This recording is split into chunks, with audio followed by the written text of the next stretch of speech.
Hey guys, tonight we begin with something a little darker, a time of plagues, punishments, and pottage. We're diving into what life was really like during the Middle Ages. Forget the castles and chivalry Hollywood sold you. The truth?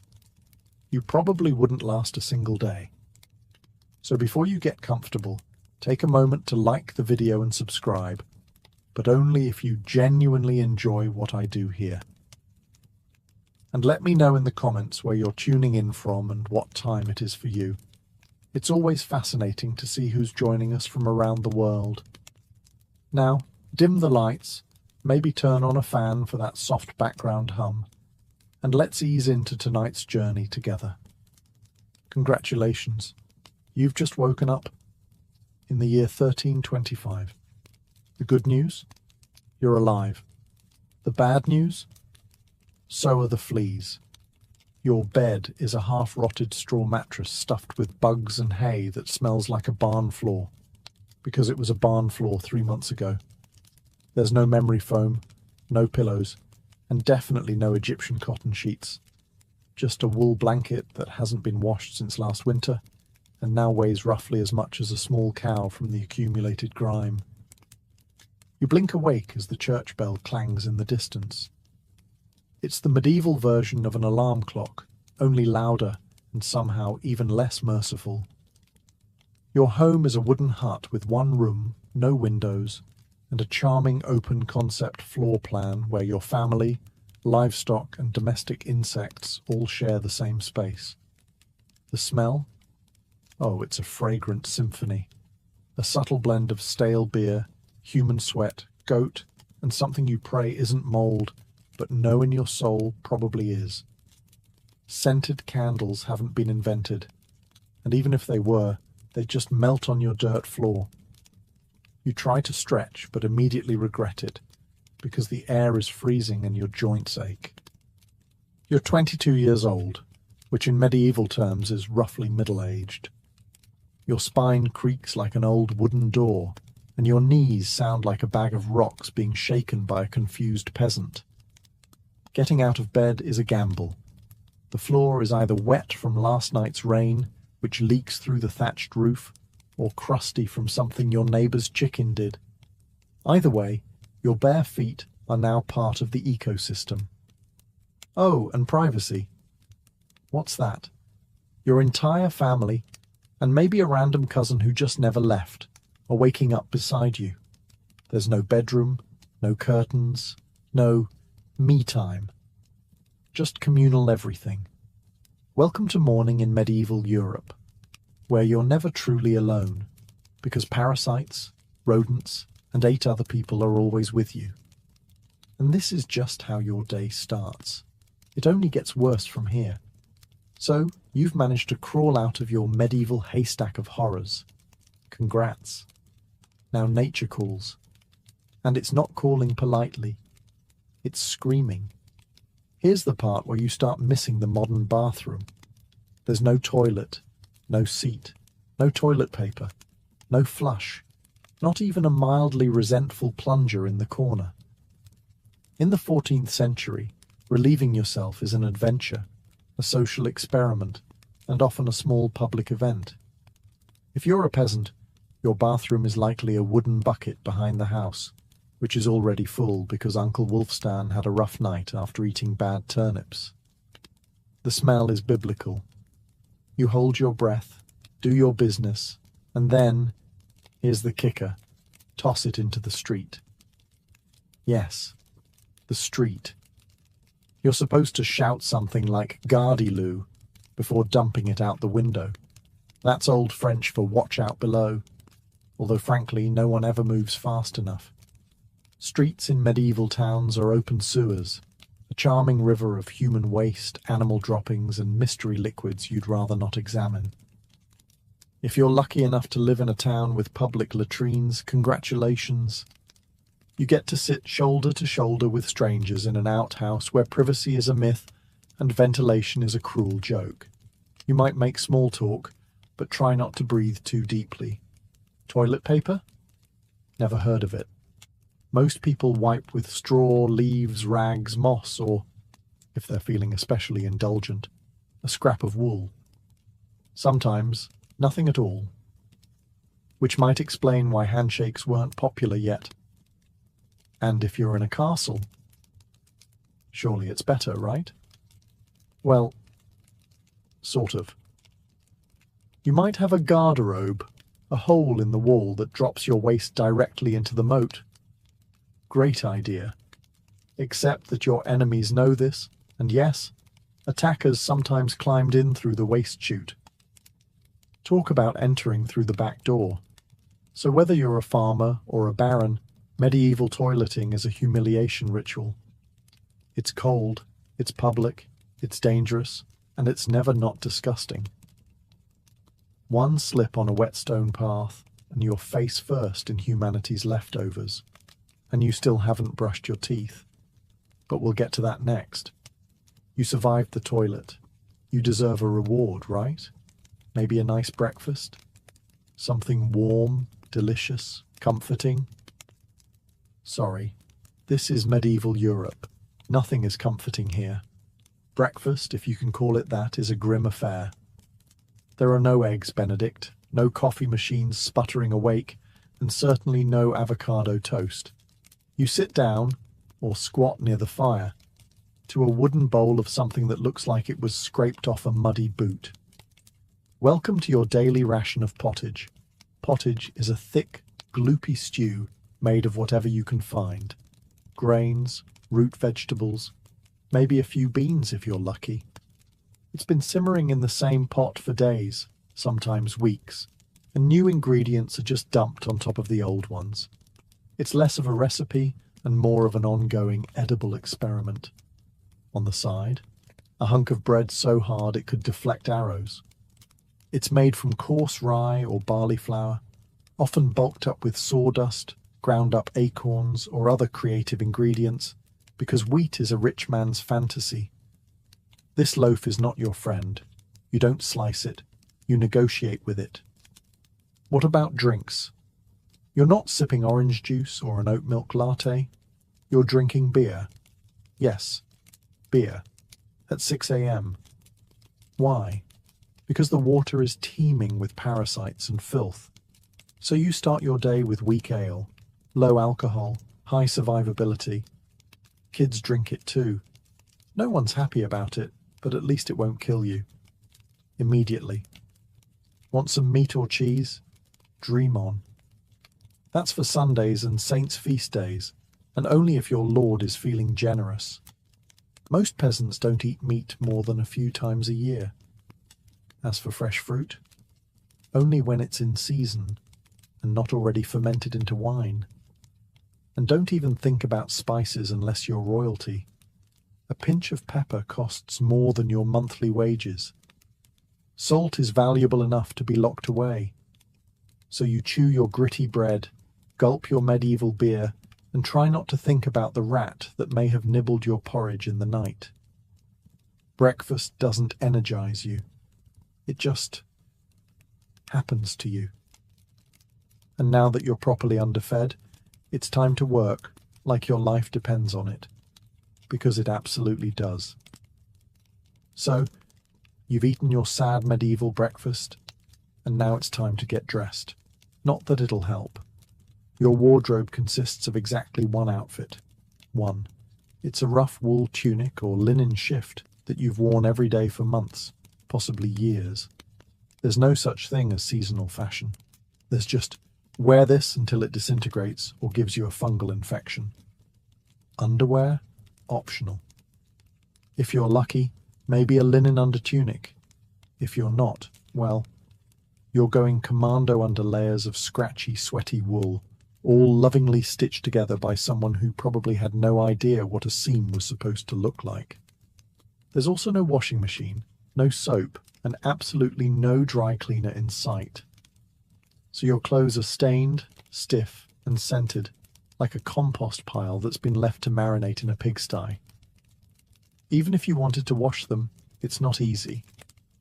You'd have to haul water from a river or, well, heat it over a fire, scrub your tunic on a board with ashes or lye, and hang it in the sun. which is out approximately 3 days a year. And don't get me started on shoes. If you own any, they're made of untreated leather, barely stitched together, and offer as much arch support as a banana peel. Most peasants just go barefoot, through mud, through dung, through medieval landmines, aka sharp rocks and disease puddles. All this means one thing: your skin hates you. You itch constantly. Fleas, lice, and bedbugs live rent-free on your body. Everyone has them. Nobles, lousy, monks, itchy, children, walking insect farms. No one escapes. You'll be scratching your armpit with a wooden spoon while chatting with the local priest, and no one will even bat an eye. Your skin is raw from rubbing, your scalp a battlefield of bites, and if you develop a rash, well, too bad. There's no dermatologist, no hydrocortisone, no one to tell you it's probably scabies. You just keep on suffering. And if you're lucky enough to not get an infection, great. That rash will simply accompany you for the next 6 months like an unwanted medieval sidekick. Now that you're dressed in misery and wrapped in discomfort, it's time to head outside and start working yourself to death. Now that you're fully dressed in itches and damp wool, it's time to flash that morning smile. Except you don't. Because in the Middle Ages, smiling is a dangerous game. Not emotionally, dentally. There's no toothbrush, no toothpaste, no mouthwash, no floss. The concept of oral hygiene is about as popular as bathing, which is to say, not very. Some people might chew on a twig or rinse with wine or vinegar, but for the most part, your teeth are on their own, and they're not doing well. By the time you hit your mid-20s, your smile looks like something pulled from a haunted crypt. Cavities are rampant, gums are swollen. And those aren't just food stains on your teeth. That's decay. You have more rot in your mouth than a medieval root cellar. Sugar, while not yet everywhere, is becoming more common among the rich. Imported at great cost, mostly used in small cakes or to show off wealth. If you're a noble, congratulations. You get to rot your teeth faster than the peasants. If you're poor, you'll do it slowly over time with fermented bread, gritty porridge, and years of hard chewing. Toothaches? Get used to them. They're like medieval weather, always there in the background. The kind of pain that makes you consider praying, drinking, or pulling the tooth out yourself with a pair of pliers. And that's not a joke. That was the actual treatment. Dentists didn't really exist, but barber surgeons did. Yes, the same guy who cuts your hair is also pulling your molars out by candlelight with an iron hook and zero anesthesia. Infected tooth? Hope you like fevers, because without antibiotics, it can easily turn into sepsis and kill you. From a toothache. That's right. The same thing that sends us to a pharmacy today could be your funeral in the 1300s, and there's no relief on the social front either. Kissing? Good luck. Halitosis, bad breath, is everywhere. If you're single, you're not judged by your smile. You're judged by your land and your livestock. In short, your mouth is a battlefield, and it's losing the war. Now that your teeth are throbbing, let's head outside. Because your real job, the one that will break your back, is just getting started. Time to head to work. Except there's no office, no desk, no coffee break, and no chance of promotion. Your job, if you're like 90% of the population, is simple. Don't die while labouring for someone else's comfort. You're a peasant. Congratulations. That means you work the land that belongs to a lord who probably doesn't remember your name. You rise with the sun and stop only when it disappears behind the trees. Your tools? A wooden hoe, a rusty sickle, and whatever bones are still intact in your body. There's no weekend. There's no clocking out.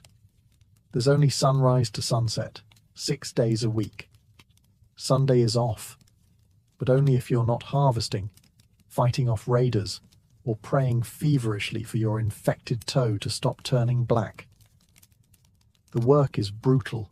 Fields are ploughed by hand or with oxen, if you're rich enough to afford one. You dig ditches, sow seeds, pull weeds, and carry water until your spine begins to resemble the letter S. No one cares if you're tired. No one's asking how your mental health is doing. If you're a woman, surprise. You don't just do field work. You also care for children, clean, cook, spin wool, feed animals, and pretend your husband's lice infestation isn't slowly migrating to your side of the bed. Children? They start helping out around age 5. No school, no toys, just a tiny wooden rake and a dream of one day not dying of the flu. And if you're one of the few who isn't a farmer, maybe you're a blacksmith, a tanner, or a cooper. Great. You still work with fire, chemicals, or animal guts all day in poorly ventilated sheds. The pay? Basically survival. The perks? Occasional bleeding. Break a bone? Too bad. Get a fever, drink some warm beer, and keep going. You can't afford to stop. Not even for a day. Because if you don't work, you don't eat. And if you don't eat, well, medieval Europe has a solution for that. It's called being replaced. So you grip your shovel, ignore the blisters, and keep digging. Because in the Middle Ages, your job isn't a career. It's a slow-motion endurance test. Now that your back is on fire from labouring in the fields, let's talk about the weather. Because in the Middle Ages, temperature is less about seasons and more about ongoing punishment from the sky. Let's start with winter. There's no insulation, no central heating, and no weatherproofing. Just wooden walls with gaps you could throw a chicken through. Your windows? Covered with cloth, not glass. The fire in the hearth? Nice in theory, but you don't have enough firewood to keep it going because wood is expensive, and gathering it from the forest is sometimes illegal. Yes, you can be executed for picking up the wrong stick from the wrong forest. You bundle up in your one damp wool tunic, huddle near the dying embers, and still wake up with your nose frozen. Your feet, permanently cold, often damp. Your fingers, so stiff they feel like tiny medieval popsicles. Frostbite isn't diagnosed, it's just called bad luck. Now fast forward to summer. Sounds better, right? Wrong. In summer, your home turns into a clay oven.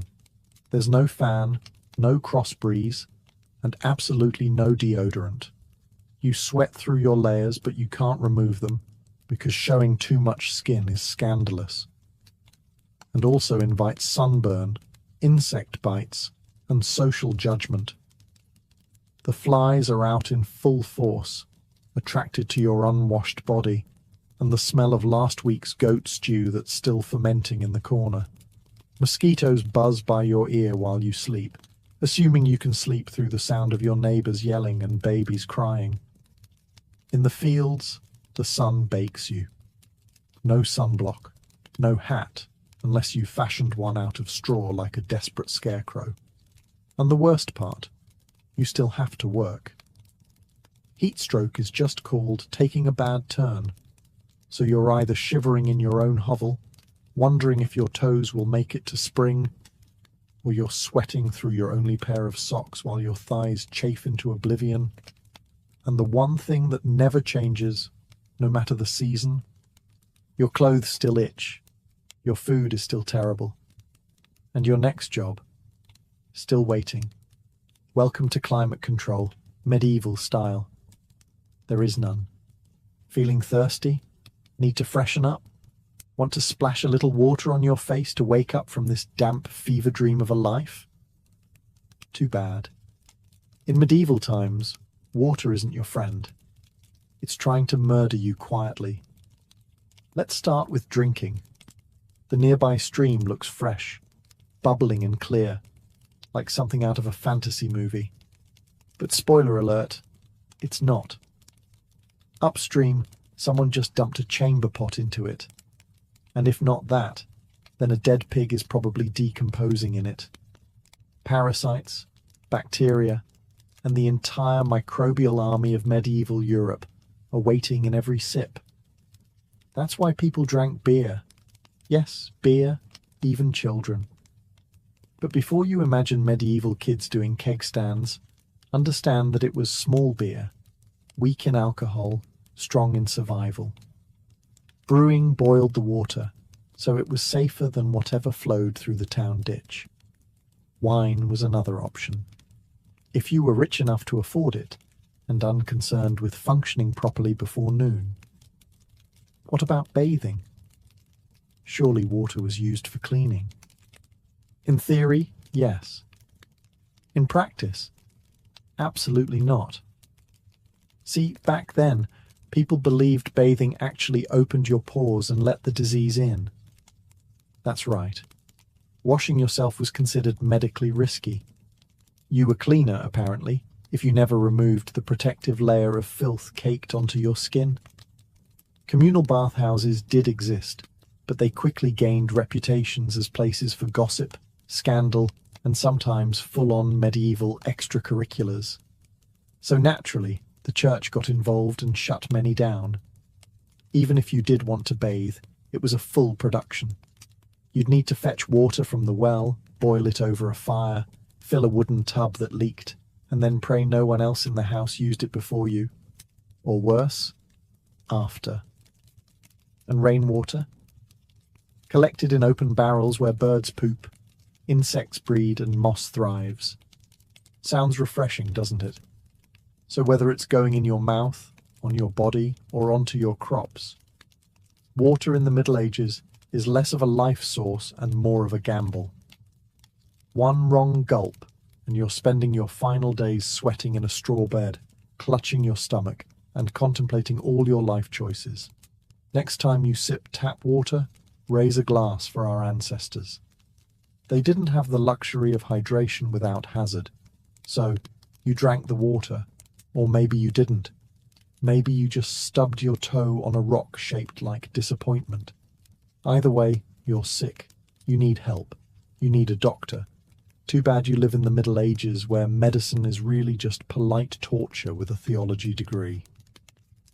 Let's start with the diagnosis. Everything wrong with you, whether it's a cough, rash, broken bone, or the creeping plague, is caused by your humours being out of balance. The 4 humours were blood, phlegm, yellow bile, and black bile. According to medieval science, your health depends on keeping them balanced, like some sort of internal soup. Got a fever? Too much blood. The answer? Bloodletting. That's right.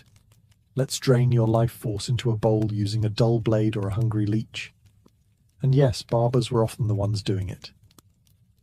Imagine getting a haircut and a hemoglobin extraction in one sitting. 2 for 1, baby. Feeling sad or anxious? That's clearly an excess of black bile. The cure? Laxatives. Maybe a warm herbal purge. Or just prayers and a cold compress while everyone avoids eye contact with you and starts carving your coffin. Now, if you break a bone or get a nasty wound, you're in real trouble. There's no anesthesia, unless you count passing out from pain. Surgery is done with knives that haven't been cleaned since the Crusades. Tools are heated over fire not for sterilization, but because they just look scarier that way. Antibiotics? Centuries away. Germ theory? Not invented yet. They think disease comes from bad air or God being annoyed with your moral failings. Got a stomachache? Must have been your sinful thoughts. Hope you like confessing while vomiting. If your condition gets worse, you'll be treated with more leeches, possibly some crushed beetles, and a priest at your bedside giving last rites just in case. At this point, they're preparing for the cure known as death, and if by some miracle you recover, everyone just assumes God took pity on you. The doctor takes full credit and the leech gets promoted. So yes, In the Middle Ages, medicine is less about healing and more about surviving the cure. After a long day of labour, lice, and leeches, it's finally time to eat. You shuffle back to your hovel, stomach growling, ready for the one joy left in life, a warm meal. Bad news. Your meal is probably trying to kill you. Let's begin with the basics. Food preservation doesn't really exist. There's no fridge, no freezer, just salt, smoke, or the hope that winter air keeps things fresh. Your meat, if you're lucky enough to have any, has been hanging for days, covered in flies, marinated in questionable brine, and possibly shared with a rat or two. Bread is the cornerstone of the medieval diet, but even that isn't safe. In bad harvest years, desperate peasants bulk it up with bark, sawdust, or even clay to make it stretch. And if it's rye season, there's a bonus. Ergot, a fungus that causes convulsions, hallucinations, and sometimes death. It's like eating bread laced with LSD and tetanus. Vegetables? Only if they're in season. And you know what's always in season? Turnips. So, many turnips. Boiled, mashed, or floating in pottage, which, if you remember from chapter 3, is basically a hot swamp of mystery ingredients that's been simmering since your great-grandfather's funeral. Fruit might be available in the fall, but it rots quickly, and sugar is rare, expensive, and hoarded by the rich to show off their blackened teeth. Dairy is another gamble. Fresh milk spoils in hours. Butter and cheese fare better, but they're loaded with bacteria. People eat them anyway because, frankly, it's either that or chew your boot leather. And let's talk about seasoning. Spices like pepper, cinnamon, or nutmeg, worth more than gold. For the average peasant, flavour comes from onions, salt, if you're lucky, and pain. Most meals taste like wet burlap sprinkled with sadness. But food isn't just a health hazard. It's a political one. Game animals belong to the Lord, not you. Caught poaching a rabbit, you could be fined, imprisoned, or even executed. That's right, your dinner could get you hanged. So as you sit down to eat your grey stew by flickering firelight, remember, every bite is a risk. But you eat anyway, because in the Middle Ages, food doesn't nourish, it tests you. It's evening now. You've worked, suffered, and barely digested your suspicious stew. You might think the day is winding down, but don't get too relaxed, because God is watching. So is the priest. And so is your neighbour Agnes, who will absolutely rat you out if you miss Mass. In medieval Europe, religion isn't just part of life, it is life. The church controls your calendar, your laws, your education, if you can read, your birth, marriage, death, and everything in between.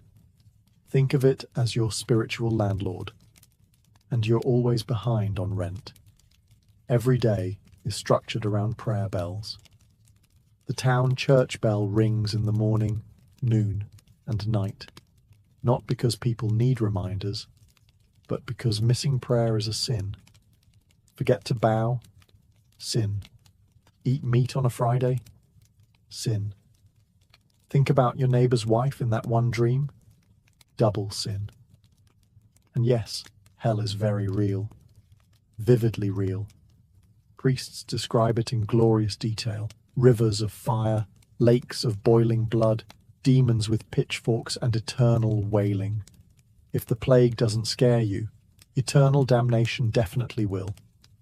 You can't read the Bible yourself because it's written in Latin, a language reserved for monks, clergy, and that one noble kid who's too good for dirt. You rely on the church to interpret everything for you. That means if the priest says your crop failure is because you didn't pray hard enough, well, time to kneel harder. Tithes, a tenth of everything you own, are mandatory. If you grow wheat, you give wheat. If you raise chickens, you give eggs. If you have nothing, congratulations. You're spiritually bankrupt and financially doomed. Holidays? They're holy days, dozens of them. And while they offer breaks from labor, they're not for fun. They're for attending mass, fasting, confessing sins, and reminding yourself that joy is a dangerous indulgence. Questioning the church is dangerous. Heretics are burned, witches are drowned, blasphemers are flogged, and skeptics are quickly reformed. So you go through the motions. You chant, you bow, you pray that your soul, after enduring this dirt-covered life, might finally land in paradise, assuming the priest likes you. Because in the Middle Ages, God may be merciful. But the church? Not so much. If you thought being a medieval peasant was rough, try doing it as a woman. All the filth, famine, and fear, plus childbirth, subservience, and social invisibility. In the Middle Ages, being a woman is like being on hard mode, with no health potions and no restart button. From birth, a girl's life path is pretty much locked in. Marry young, bear children, serve your husband, die tired. Education? Not likely. Unless you're from a noble family and sent to a convent, your intellectual development stops around the time you learn how to churn butter and patch a tunic. Marriage happens early. Really early. It's not weird to be betrothed at 12 and pregnant by 14. It's not about love. It's about land, livestock, and alliances. Your opinion? Not required. Once married, you're basically your husband's property. Your job is to produce heirs, feed everyone, keep the house running, and not complain. Because complaining might get you branded a nag, or worse, a witch. That label comes with a complimentary drowning or burning, depending on local fashion. Childbirth is a death lottery. There's no prenatal care, no sterile tools, no anesthesia. Midwives do their best, but even minor complications can mean death for the mother, the child, or both. Some women survive 10 pregnancies. Many don't survive 2, but don't worry. Once the baby is out, your work increases. Now you have a screaming infant in a lice-ridden hut, and you're expected to nurse, cook, clean, and still help in the fields. You don't get a break. You are the break for everyone else. If you're unmarried, you're suspicious. If you're widowed, vulnerable. If you're outspoken, dangerous. Women who didn't conform were often accused of witchcraft, especially if they had herbal knowledge, a strong personality, or just looked at someone funny on a rainy Tuesday. Even in the church, your role is limited. Nuns lived under strict rules. No speaking without permission. No freedom of movement. And your spiritual worth? Always ranked below men. In short, if you're a woman in the Middle Ages, you're expected to endure, obey, reproduce, and suffer in silence, ideally while smiling. Because even in a time of universal suffering, women were somehow expected to suffer gracefully. So far, you've battled filth, starvation, social injustice, and possibly a goat. But just when you think your day can't get any worse, here comes violence, loud, bloody, and often completely acceptable by medieval standards. Let's be clear, the Middle Ages were not peaceful. The idea of law and order mostly meant, hope the local lord isn't in a bad mood. Violence is everywhere. In the home, in the streets, on the battlefield, in church disputes, and sometimes in line at the communal bread oven. Crime is common, punishment is brutal, and justice is more performance art than protection. Steal a loaf of bread, you could lose a hand. Accused of lying, your tongue might get pierced. Gossip too much? Meet the scold's bridle, a metal mask strapped to your head with a bar in your mouth. For correction, of course. Let's say you're accused of something serious. Heresy, theft, witchcraft. How do you prove your innocence? By being tortured, obviously. Welcome to trial by ordeal. One version, you stick your hand in boiling water to retrieve a stone. If it heals without infection in 3 days, you're innocent. If not, you're guilty. Another option, you're tossed into a river. If you sink, you're innocent, and probably dead. If you float, you're guilty, and will be punished anyway. It's like a medieval game show where the prize is survival and the host is actively rooting against you. And if you're sentenced to death, that's a public event.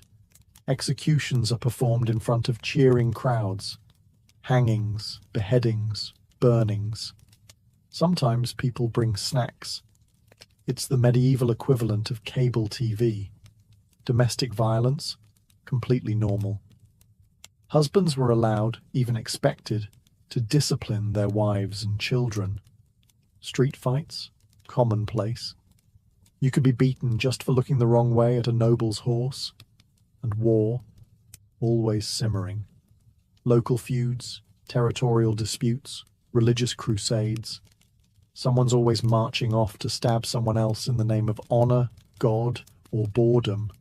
Violence isn't a breakdown of society in the Middle Ages. It is society.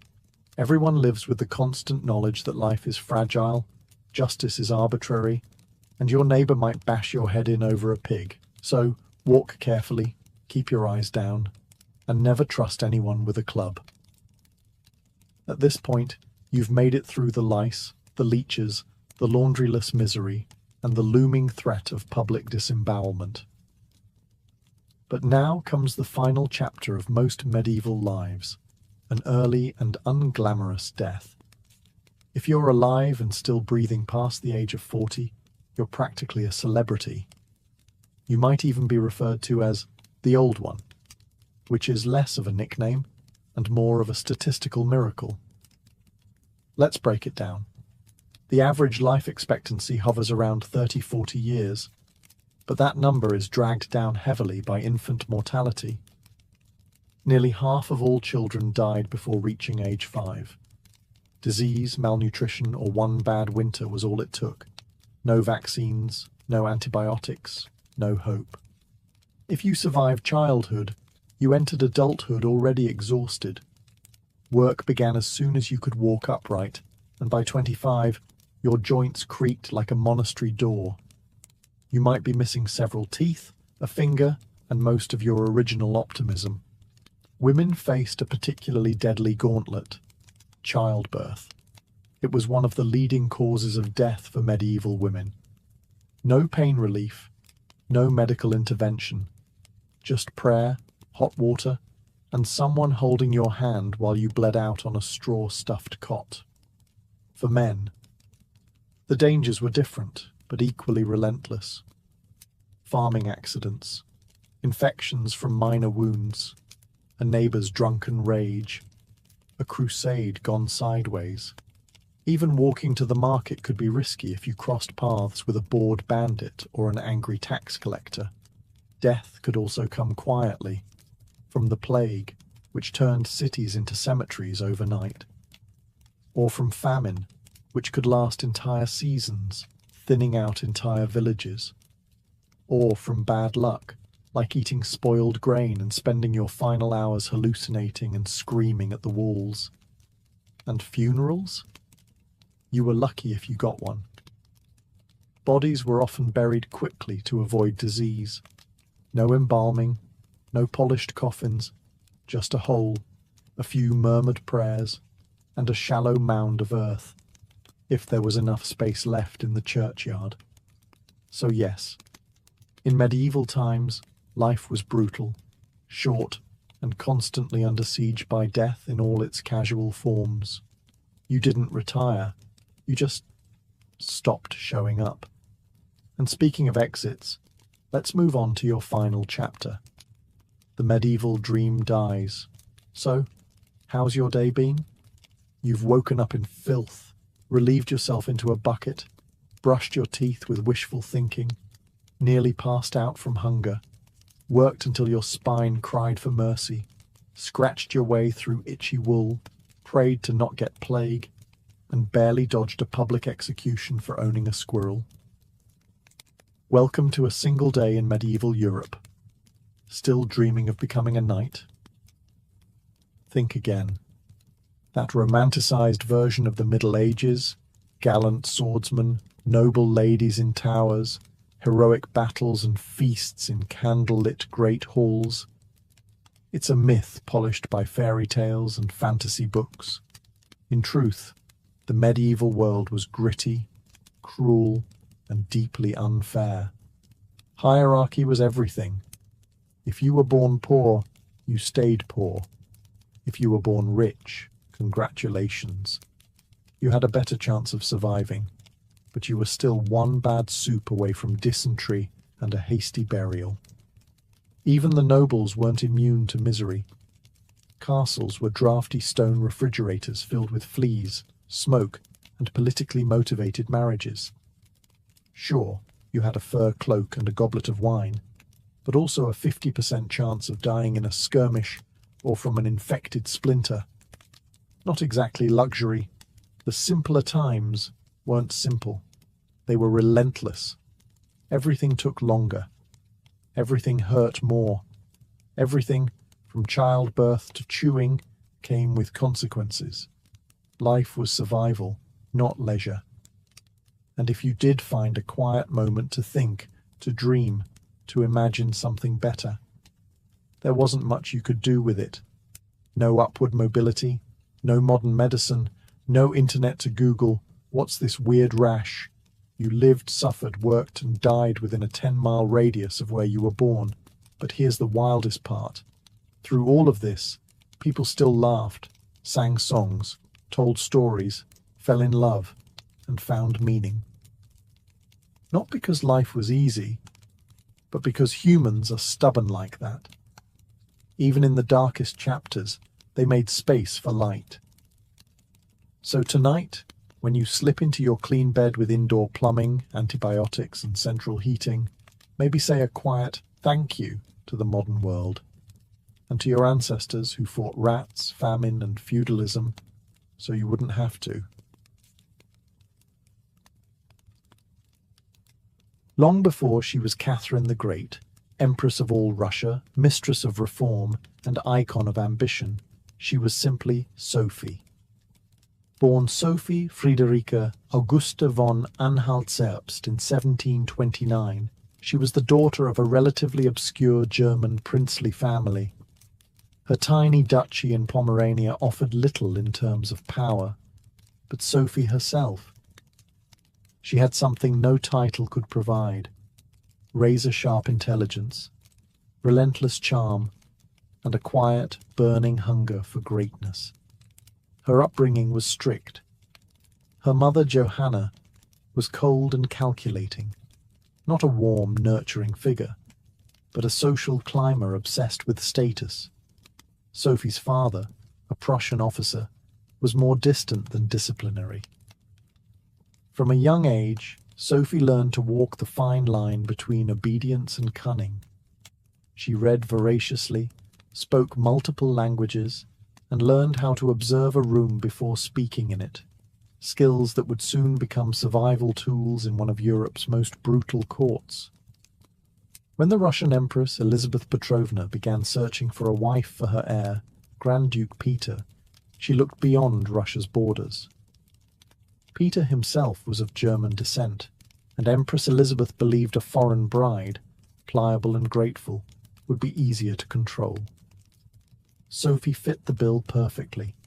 Noble blood, Lutheran faith, which she'd be forced to abandon, and a reputation for both grace and humility.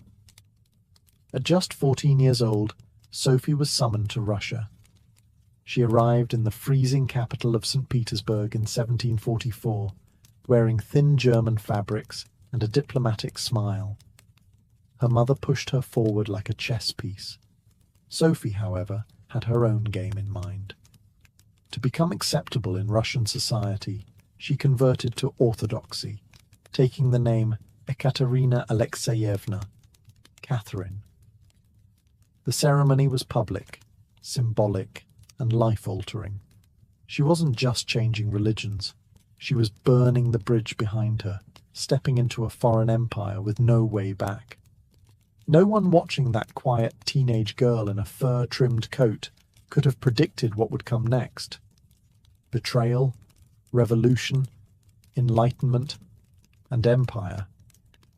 But from the moment Sophie stepped foot in the Russian court, she stopped being a pawn and began planning how to become a queen. Catherine's marriage to Grand Duke Peter was meant to secure her place in Russian royalty, but from the very beginning, it felt more like a cage than a crown. Peter, heir to the Russian throne, was not the dashing prince of fairy tales. Awkward, immature, and obsessed with toy soldiers, he was far more interested in playing war games in his chambers than governing an empire, or showing affection to his new wife. Some accounts even suggest he refused to consummate the marriage for years. He idolized Frederick the Great of Prussia and resented the Russian court that had adopted him. In contrast, Catherine embraced Russia with a fierce determination. She learned the language, studied its history, and memorized Orthodox rituals. She wanted to belong. Peter wanted to escape. This mismatch wasn't just emotional, it was political. The Russian court was a viper's nest of gossip, paranoia, and brutal power games. Empress Elizabeth still ruled with absolute authority, but her health was in decline. Everyone knew a transition was coming, and everyone had an agenda. Catherine was watched constantly. Her letters were read, her friendships monitored, and her every move scrutinized. She couldn't trust her husband, her mother, who was still whispering in her ear on behalf of foreign interests, or even her servants. In this world, alliances could turn into accusations overnight. But Catherine was no fool. She learned to play the court's games quietly, cultivating allies in the shadows. She charmed military officers, made friends with scholars, and developed a reputation for dignity and restraint, a stark contrast to her husband's childish tantrums and open contempt for Russian traditions. Behind closed doors, Catherine began reading Enlightenment thinkers like Voltaire and Montesquieu. While others saw her as a young consort, she was building a vision, not just for herself, but for Russia, a nation of strength, education, and reason. But there was one problem. The longer Peter lived, the longer Catherine remained in limbo, a powerless wife to a man unfit to rule. So she waited, observed, and planned. She knew the Russian throne wouldn't be inherited. It would have to be taken.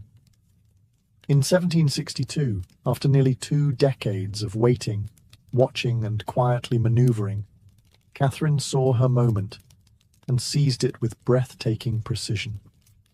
Empress Elizabeth had died, and Peter, now Peter III, was finally Tsar. But his reign began unraveling almost immediately. In just a few short months, Peter alienated the church, offended the nobility, insulted the army, and lavished praise on Prussia, Russia's longtime enemy. He reversed key policies, humiliated the clergy, and talked openly about divorcing Catherine to marry his mistress. The court, already wary of his erratic behavior, turned cold. The army, filled with generals loyal to Catherine, grumbled in corridors. Even ordinary Russians, devout and patriotic, saw Peter as a foreign puppet who mocked their traditions. Catherine, watching all of this unfold, made her move. In July of that same year, while Peter was away at his summer palace, Catherine launched a bloodless coup d'etat. Supported by key military officers, including her lover Grigory Orlov and his influential brothers, she rode through St. Petersburg in full regalia, was proclaimed Empress Catherine II, and won the allegiance of the powerful imperial guard. Peter, caught off guard and without allies, surrendered within days. He was taken into custody, and shortly after, found dead under mysterious circumstances. Officially, it was reported as a hemorrhoidal colic.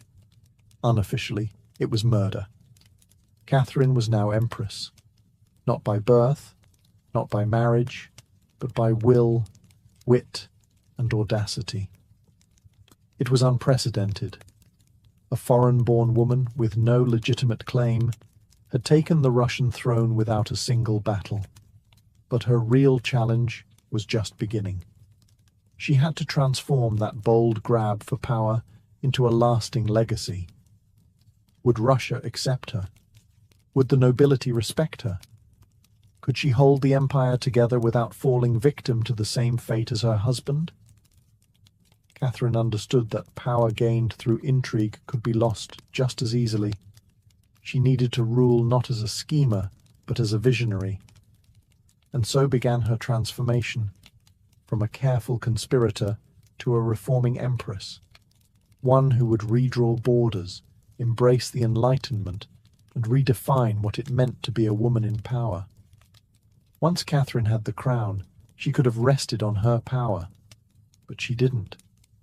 She had something bigger in mind than simply sitting on a throne. She wanted to transform Russia, and not just militarily or politically, but intellectually.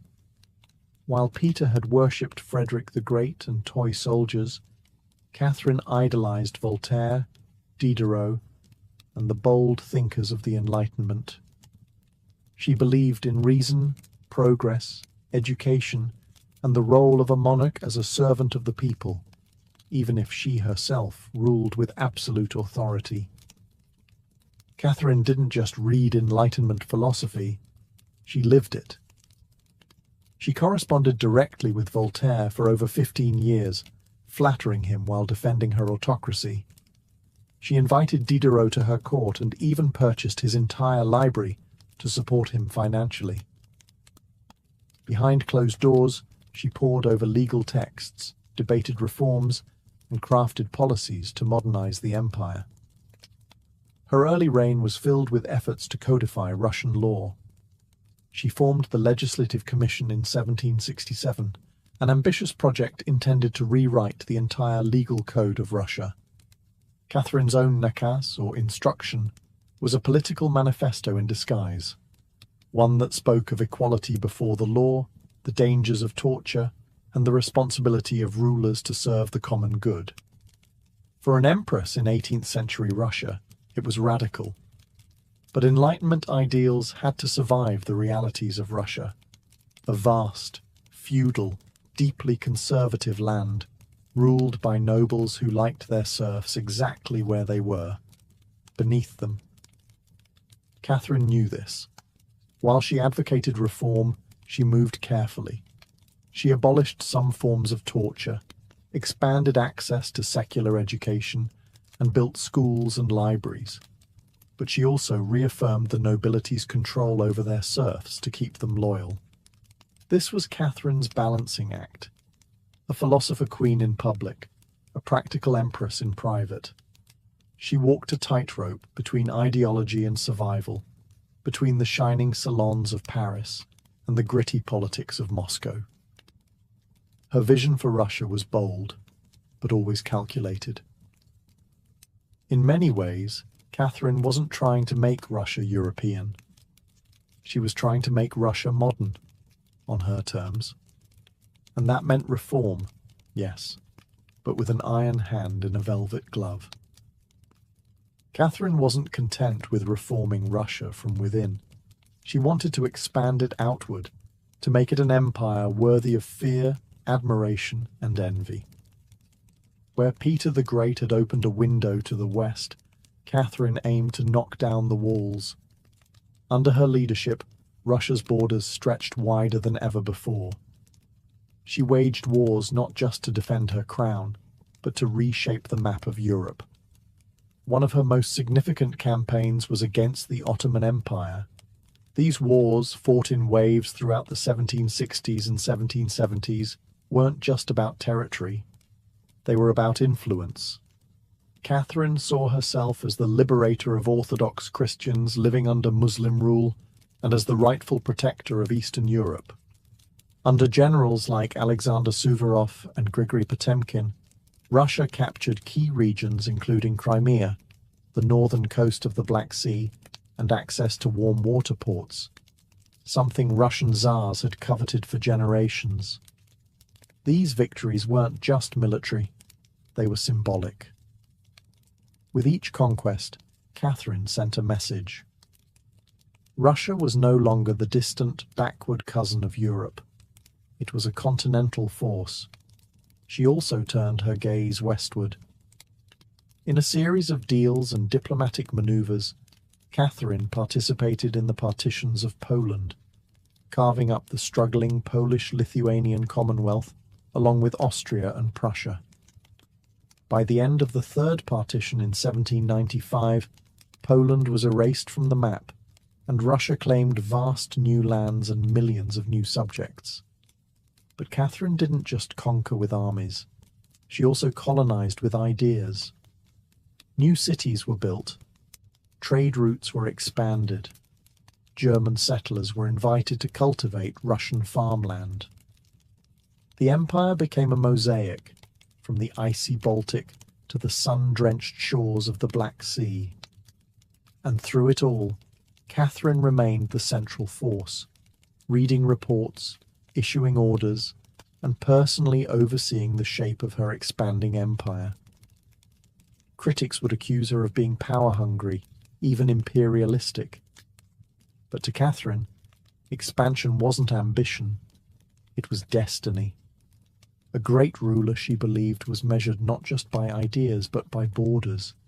She didn't just want to rule Russia. She wanted to remake it as a civilized empire, feared by its enemies, respected by its peers, and loyal to her alone.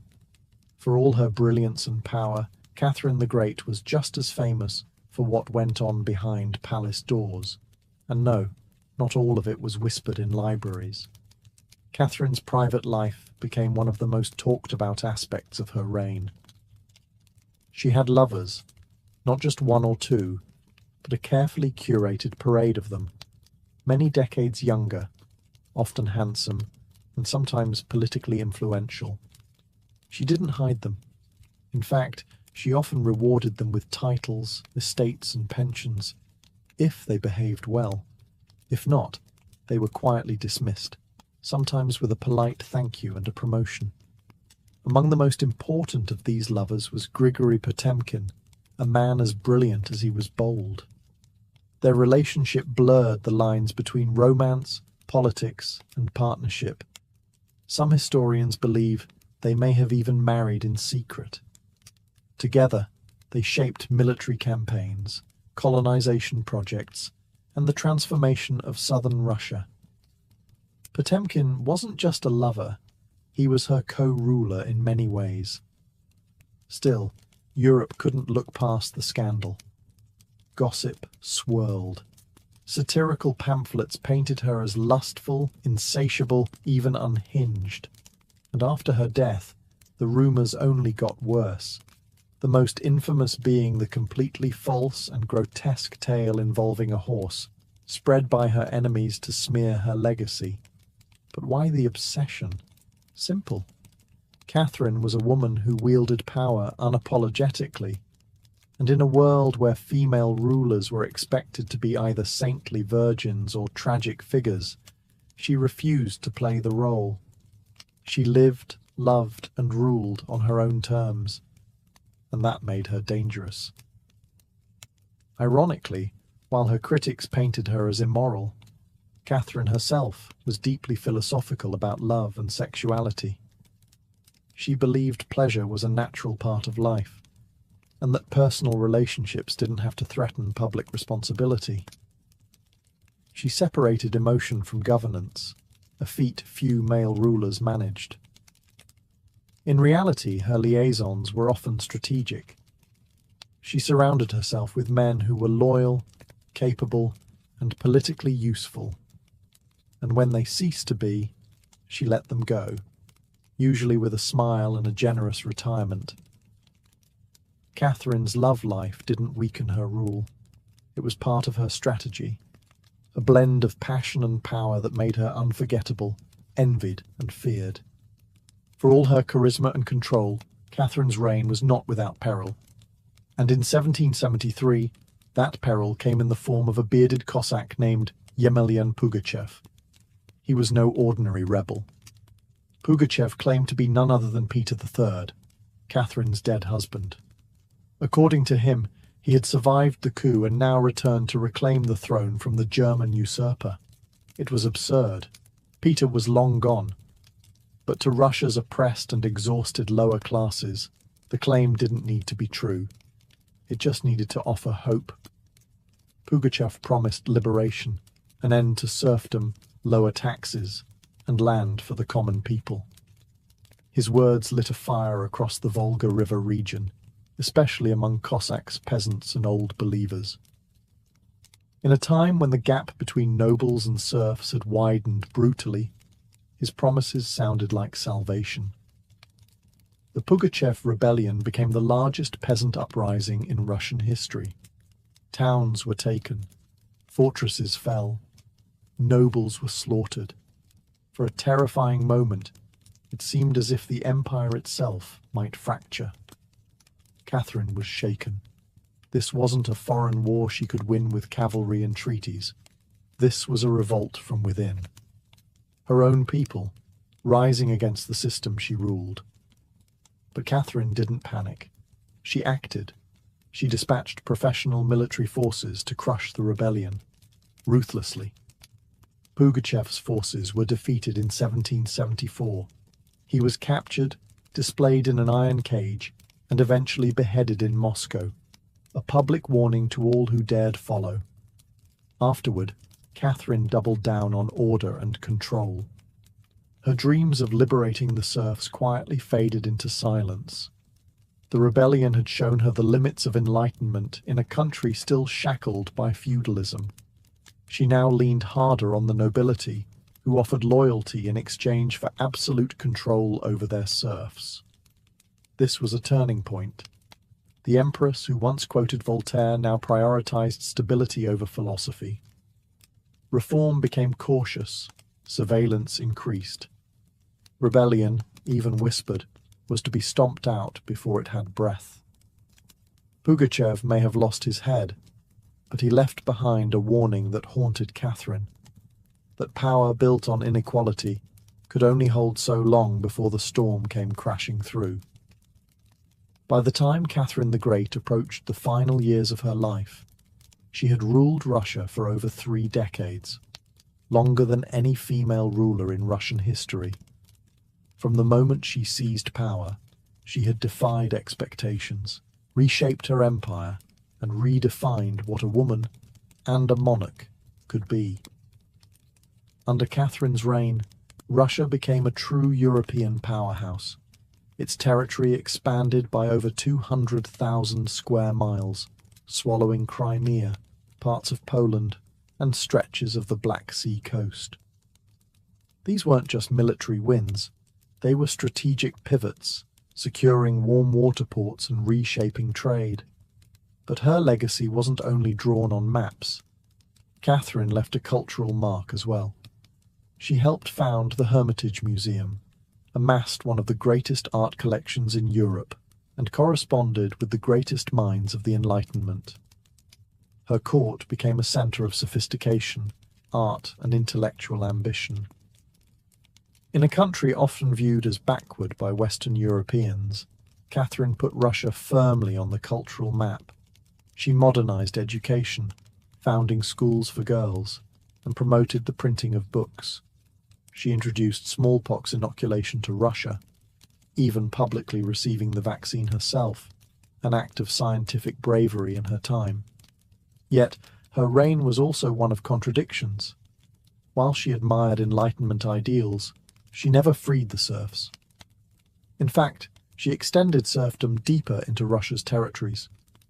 Her reforms, while impressive, remained mostly top-down, designed to polish the empire without truly transforming its foundations.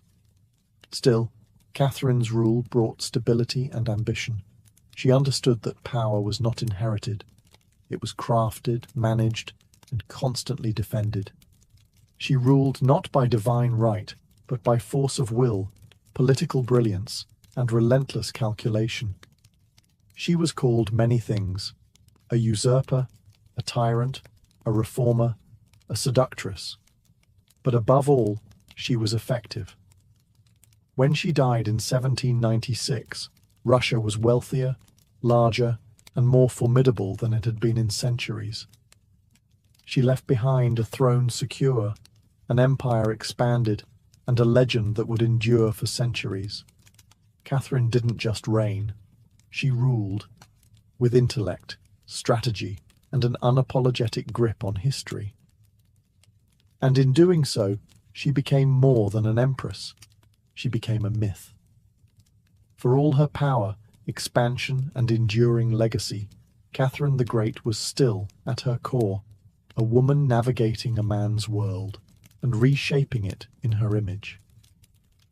Behind the imperial portraits and state decrees was someone deeply aware of how precarious her position was. She was not born Russian. She came to the throne through a coup. She ruled an empire that didn't want a woman in charge, and yet she not only endured, she thrived. Catherine was never content to be ornamental. She read constantly, wrote endlessly, and never stopped learning. Her daily schedule was intense: hours of reading reports, corresponding with foreign powers, editing state papers, and managing a court filled with rival factions. She wasn't content to simply sit on the throne. She worked the throne like a stateswoman born to it. She was also, in many ways, lonely. She surrounded herself with courtiers, lovers, and artists, yet wrote in her memoirs of how few people she could truly trust. Her son Paul, whom she distrusted and kept away from state matters, grew into a man she feared would undo all her progress. Her greatest emotional partnership, with Grigory Potemkin, faded into deep friendship, but his death in 1791 left a wound that never truly healed. Catherine crafted her image carefully. She understood the power of narrative, and wielded it better than most monarchs of her age. She posed as Mother of Russia, enlightened monarch, warrior empress, and lover of the arts. But beneath those roles was a woman who had endured rejection, betrayal, scandal, and rebellion, and kept going. When she died in 1796, she left behind an empire transformed, but also questions. Could she have done more to end serfdom? Were her Enlightenment ideals compromised by politics? Was she more reformer or ruler? History remembers her by the title she never gave herself: the Great. It wasn't because she was flawless, or kind, or just. It was because she took power and wielded it on her own terms, in a time and place where women weren't supposed to have any. She didn't just wear the crown. She rewrote what it meant to deserve one. In the humid depths of the Chiapas jungle in southern Mexico, the ruins of Palenque whisper stories from the ancient Maya world. Towering temples rise above the canopy, their limestone faces eroded by time, but still brimming with secrets. And in 1994, one of those secrets revealed itself. A team of Mexican archaeologists, led by Fanny Lopez Jimenez, was surveying Temple Threed, a relatively modest pyramid, next to the more famous Temple of the Inscriptions, the burial site of the mighty king Pakal the Great. Temple Threed wasn't expected to hold much, until they noticed something odd: a sealed, hidden chamber beneath the structure. No looters had touched it. It was pristine. When the archaeologists broke through and lowered themselves inside, they found a stone sarcophagus resting in silence. The air was heavy with the weight of centuries. As they opened the lid, red dust rose like smoke. Brilliant, shocking red. The interior was covered in powdered cinnabar, a toxic mercury sulfide used ceremonially by the Maya. And lying within that crimson cloud was the skeleton of a woman. She had been buried with care and reverence. Her bones were fragile but intact, her skull still wearing a jade mask, and her body surrounded by funerary offerings. Necklaces, diadems, ear spools, all crafted from jade and shell. Everything about the burial screamed royalty. Yet no name was inscribed, no glyphs identified her. It was one of the richest female burials ever found in Mesoamerica. And yet, it was a total enigma. Why was she buried in red powder? Who was she? Was she a queen, a priestess, or perhaps even Pakal's wife? The researchers called her the Red Queen, and the name stuck. But even with modern forensics, they couldn't say for sure who she was, only that she had lived around the 7th century, during the golden age of Palenque. Unlike most Maya tombs, hers had been hidden, untouched, and purposefully isolated. Her burial wasn't just ceremonial, it was spiritual. This woman wasn't meant to be remembered with words. She was meant to be remembered through ritual, through colour, and through the mystery she left behind. The most haunting feature of the Red Queen's tomb wasn't her jade jewellery or the silence of the sealed chamber. It was the red dust. A thick layer of powdered cinnabar covered everything. The sarcophagus, the walls, her bones, even the offerings around her. It clung like blood to stone. To the Maya, this was no accident. Cinnabar, made from crushed mercury sulfide, was one of the most sacred and dangerous substances in the ancient world. Its vibrant red colour wasn't just visually striking. It symbolized blood, rebirth, and the life force that connected the human and divine realms. Red was sacred.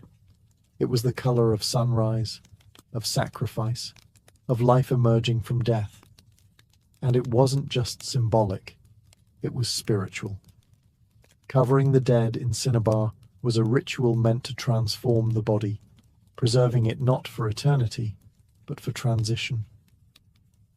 In Maya belief, death wasn't the end. It was a passage, a crossing into another cosmic layer. And so the Red Queen, whoever she was being prepared not just for burial, but for deification. But there's another layer to this. Cinnabar is toxic. Repeated exposure can lead to mercury poisoning, tremors, hallucinations, even death.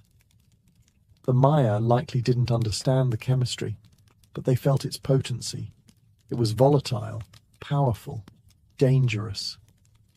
To bathe a corpse in it was to declare, this person was no ordinary mortal. In Palenque, very few were buried with cinnabar. Pakal the Great, the mighty king whose pyramid dominates the site, was one. His body, like hers, was also saturated in the red powder. That detail alone drew speculation. Was the Red Queen his wife, his mother, or someone of equal divine status? Her skull had been placed on a layer of jaguar skin, another sacred symbol. Around her, bone needles, obsidian blades, and miniature jade figurines hinted at rituals performed either during her life or in her honor at death. Every part of her burial told a story without words, a story of power cloaked in secrecy, a woman prepared to cross into the underworld, not in silence, but in ceremony, drenched in the color of sacrifice. Surrounding the Red Queen's crimson-drenched remains was a world of silence, broken only by the gleam of jade, shell, and obsidian. These were not mere ornaments. They were offerings, each one carefully chosen to accompany her on the journey to the Maya afterlife, the Xibalba. At her sides were jade necklaces, heavy and cold, their polished surfaces still radiant after 300 years underground. Jade was not just beautiful, it was sacred. The Maya considered it a symbol of eternal life. It represented the green of maize, the vitality of the jungle, and the breath of the gods. Only the elite were buried with jade. For the Red Queen, it covered her chest, wrists, and ears, a clear sign that in life she wielded influence, perhaps even divine favor. One of the most haunting objects was the jade funerary mask, placed delicately over her face. Unlike the golden death masks of Egypt, this one was subtle, constructed from dozens of tiny mosaic tiles, arranged to mimic the contours of her skull. The mask served a ritual function, to protect the soul, to preserve identity, and to present her as divine in the eyes of the gods. Scattered near her bones were bone needles, obsidian blades, and shell artifacts. These could have been tools of ritual or symbols of her status as priestess, healer, or royal matriarch. One bone pin was engraved, faint but purposeful, a small echo of her voice lost to time. At her feet and along the edges of the tomb were ceramic vessels, still sealed, likely once filled with offerings, food, drink, or incense to sustain her spirit beyond death. The Maya believed the afterlife was a journey, dangerous, layered, filled with challenges. These items weren't luxuries, they were necessities. To modernize, the tomb feels intimate, not overloaded, but intentional. There was no gold, no chariots, no pomp, just items chosen with spiritual weight. It was a map for the soul. Through these treasures, we glimpse how the Maya understood death, not as finality, but as a transition of power. The Red Queen wasn't buried to be forgotten. She was being prepared to ascend. For all the grandeur of her tomb, the Red Queen left behind one haunting void. No name. No inscriptions adorned her sarcophagus. No glyphs on the walls identified her. She was clearly someone powerful. But who? From the moment her tomb was opened, scholars began trying to connect the dots. The most compelling theory? That the Red Queen was Tsakbu Ajau, the wife of Kinich Janab Pakal, known today as Pakal the Great, the most famous ruler of Palank. Tsakbu Ajau was more than just Pakal's consort. She was born into nobility and married into Palank's royal dynasty at a young age. She bore at least 3 sons, all of whom held high status, and she played a key ceremonial role during her husband's reign. If anyone could be buried with such honor, it was her. Supporting this theory was the tomb's location, just a few feet away from Pakal's own grand burial in Temple of the Inscriptions. The proximity suggests a deliberate pairing, husband and wife, rulers even in death. And then there's the cinnabar. Only 2 burials in Palank were found with such intense cinnabar coverage, Pakal and the Red Queen. It's unlikely this was coincidence. But here's where the mystery deepens. DNA tests were conducted on both sets of remains in hopes of confirming the connection. But the results? Inconclusive. The woman's bones showed no direct maternal link to Pakal, but that didn't rule out a spousal relationship. After all, marriage does not require shared blood. Some have argued she could have been Sakkuk, Pakal's powerful mother, who ruled Palank before he came of age. Others suggest she may have been a high priestess, or a sister, or a royal ancestor whose name has simply been lost to history's erosion. Still, the evidence points most strongly to Tsakbu Ajau, a queen by title, a mother of kings, and a spiritual counterpart to Pakal. The lack of a name may not be an oversight. It may have been intentional. In Maya cosmology, the soul lived on not through monuments, but through ritual, symbol, and the whispers of the earth. And so the Red Queen remains suspended between legend and truth, a woman who ruled, remembered not in stone, but in scarlet and silence. To understand the Red Queen, we must understand the world she came from, a world where Maya women, especially royal ones, held more influence than many realize. In Maya civilization, politics was often a family affair. Royal women weren't merely passive consorts. They were diplomats, priestesses, and power brokers. They conducted rituals, sponsored temples, and played crucial roles in maintaining dynastic legitimacy. Their bloodlines were political capital, used to forge alliances and secure claims to the throne. Take Sakkuk, for example, the mother of Pakal the Great. When the throne of Palank was left vacant, she took power herself and ruled as queen regent until her son came of age. She wasn't a placeholder. She was a ruler in her own right, issuing decrees and overseeing construction projects. Without her, Pakal may never have risen at all. And she wasn't an anomaly. Across the Maya world, in places like Yaxchilan, Naranjo, and Calakmul, inscriptions show women performing major ceremonies, engaging in warfare diplomacy, and sometimes ruling outright. They were often portrayed in stelae and murals, dressed in elaborate headdresses and regalia, standing beside kings as equals, or sometimes above them. Their words were carved in glyphs. Their names were remembered, until they weren't.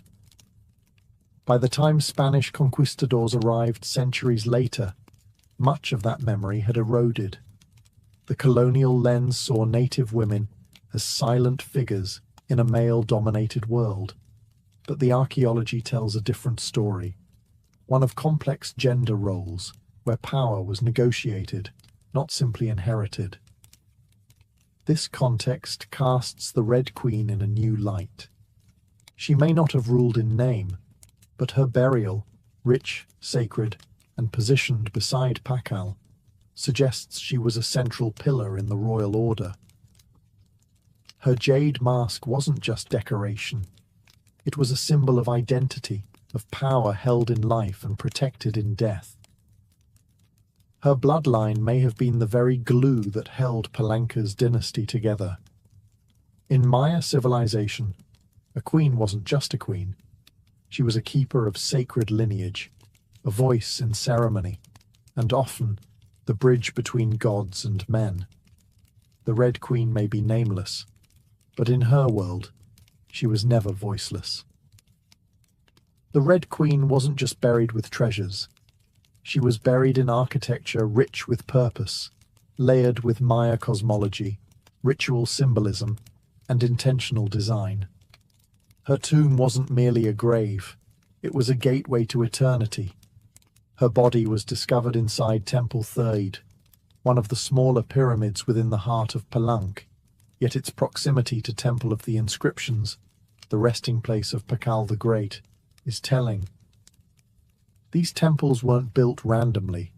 Their positioning was sacred, guided by astrology, myth, and dynastic legacy. Temple the Third rises modestly compared to its grand neighbor, but it hides something even more intimate. A sealed crypt, untouched by looters, perfectly preserved. It was constructed deep within the temple's core, accessible only by a steep, narrow staircase. The descent into her tomb feels almost symbolic, a ritual journey downward, into the underworld. The chamber itself is stark, made of cut stone, sealed tightly for over 1,300 years. No glyphs or murals cover the walls, no ornate carvings tell her story. But perhaps that silence is intentional. This was a space not for the living to interpret, but for the dead to transform. At the center, her sarcophagus sits like an altar. Crafted from limestone, it echoes the grand stone coffin of Pakal next door. While Pakal's lid is famously engraved with scenes of cosmic rebirth, the Red Queen's tomb is more subdued. The focus is inward, on the body, on the cinnabar, on the ritual of death itself, and yet there are subtle architectural cues that hint at meaning. The tomb is aligned east to west, a symbolic path mirroring the sun's journey from life to death.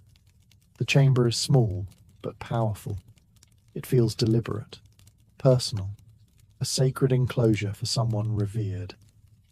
Maya temples were cosmological tools, bridges between the heavens, the earth, and the underworld. To be buried in one was to be elevated beyond the human realm. The Red Queen's eternal home wasn't an afterthought. It was a carefully constructed shrine, a place where death became transformation. Her bones rest in stone, her essence in cinnabar, and her legacy in the architecture itself. A temple that speaks without words, telling us she mattered. To the ancient Maya, death wasn't the end. It was a threshold, a sacred passage into the underworld, known as Xibalba. And for someone like the Red Queen, this crossing was not only spiritual, it was political, cosmological, and deeply ritualized. Burial rituals were carefully choreographed events, rooted in myth and meant to guide the soul through the treacherous layers of the underworld. Maya texts and iconography tell us that Xibalba was no peaceful afterlife. It was a maze of darkness, rivers of blood, trials, and gods of death. Only those properly buried, ritually prepared, and spiritually equipped could make the journey successfully. The Red Queen was buried wrapped in cinnabar, encased in stone, and surrounded by offerings, all signs of an elite burial. But there's more. The presence of bone needles and obsidian blades in her tomb hint at auto-sacrifice rituals, possibly symbolic tools representing rites she had performed in life, or that were reenacted at her burial to empower her spirit. Her funerary mask, carefully assembled from jade tiles, was not simply decorative. It may have served as a spiritual vessel, preserving her face and identity as she journeyed into the afterlife. In Maya belief, the face was a mirror of the soul, and the soul needed to be recognized by the gods. The ceramic vessels surrounding her may have once held chocolate, maize, water, or even pulque, to nourish her in the next world. Other items, like stingray spines or shell trumpets, could have represented spiritual tools, calls to the gods, or tokens of ritual communication. Burial wasn't just a goodbye. It was a transformation. The Maya believed in cycles, death as seed, burial as planting, and the afterlife as rebirth. Kings and queens were often seen as earthly incarnations of gods, and in death they returned to those divine origins. The Red Queen, covered in the colour of blood, entombed in a pyramid and honoured with offerings, was being prepared for rebirth, not as a mortal, but as a being tied to the sacred order of the cosmos. Her burial wasn't the end of her story, it was the beginning of her legend. Just a few steps away from the Red Queen's final resting place lies one of the most iconic tombs in Mesoamerica, that of Kinich Janab Pakal, known simply as Pakal the Great. His burial inside the Grand Temple of the Inscriptions is celebrated for its artistry, scale, and deeply spiritual symbolism. But what makes the Red Queen's tomb so extraordinary is not only what was inside, it's where it was found. Her sarcophagus was hidden within Temple 3, directly adjacent to Pakal's monument. In a city like Palenque, where every temple was carefully positioned to reflect cosmic principles, this closeness was no coincidence. It was intentional, a statement etched in stone. Many scholars believe the Red Queen was Tzakbu Ajao, Pakal's queen and trusted consort. While her tomb lacks inscriptions, the similarities between their burials are striking. Both wrapped in cinnabar, both entombed in pyramids, both buried with jade, and both treated with extreme reverence. These rituals mirror each other, as if two halves of a sacred narrative. Pakal's lid famously depicts him falling into the underworld tree, a cosmic scene of death and rebirth. The Red Queen's simpler tomb contains no such iconography, but the symbolism lies in the pairing itself. If Pakal represented the sun, journeying through the underworld at night to rise again, then the Red Queen may have represented the moon, the feminine force that follows its own mysterious path in the sky. Together, they embodied a cosmic duality, masculine and feminine, king and queen, sun and moon, order and ritual. In Maya mythology, rulership was not singular, it was relational. Harmony in the cosmos required balance, and that balance extended into the dynastic court. By placing the Red Queen beside Pakal, the Maya were preserving not just a marriage, but a cosmic partnership. Their proximity in death may have mirrored their roles in life, a queen not behind, but beside her king, sharing not just a throne, but a legacy. In their tombs, they speak without words. Two souls, wrapped in cinnabar and stone, joined across eternity, one of history's most sacred silences. Though her name was lost to time, the Red Queen of Palanque endures, not as a forgotten relic, but as one of the most enigmatic and powerful women of the ancient world. Her tomb, sealed for over 1,300 years, now whispers across centuries, inviting questions that echo louder with every discovery. She represents a mystery that still resists full understanding. We may never know exactly who she was. No glyph carved her name. No stela told her story. And yet, the care in her burial, the richness of her offerings, the symbolism of her crimson-drenched bones, all speak of a woman profoundly important, not merely as a wife or consort, but as someone who held real influence, spiritual weight, and royal blood. Today, the Red Queen forces us to re-evaluate assumptions. She's a reminder that in the ancient Maya world, women were not silent. They led rituals, governed cities, and shaped dynasties. While kings like Pakal have long taken the spotlight, the Red Queen's re-emergence reminds us that power did not belong to men alone. It flowed through mothers, queens, priestesses, and visionaries. Her legacy is more than the treasures she left behind. It's the conversation she started among archaeologists, historians, artists, and storytellers. Every jade bead, every layer of cinnabar, every architectural choice in Temple Thethed tells us something deliberate. This woman mattered, and perhaps that's the most extraordinary part of her story. Not what we know, but what we still don't. The Red Queen teaches us that history isn't just a collection of facts, it's a living puzzle, a shared human longing to connect with the past. In that sense, her legacy is still unfolding. She lies wrapped in red, the colour of life and sacrifice, of blood and rebirth.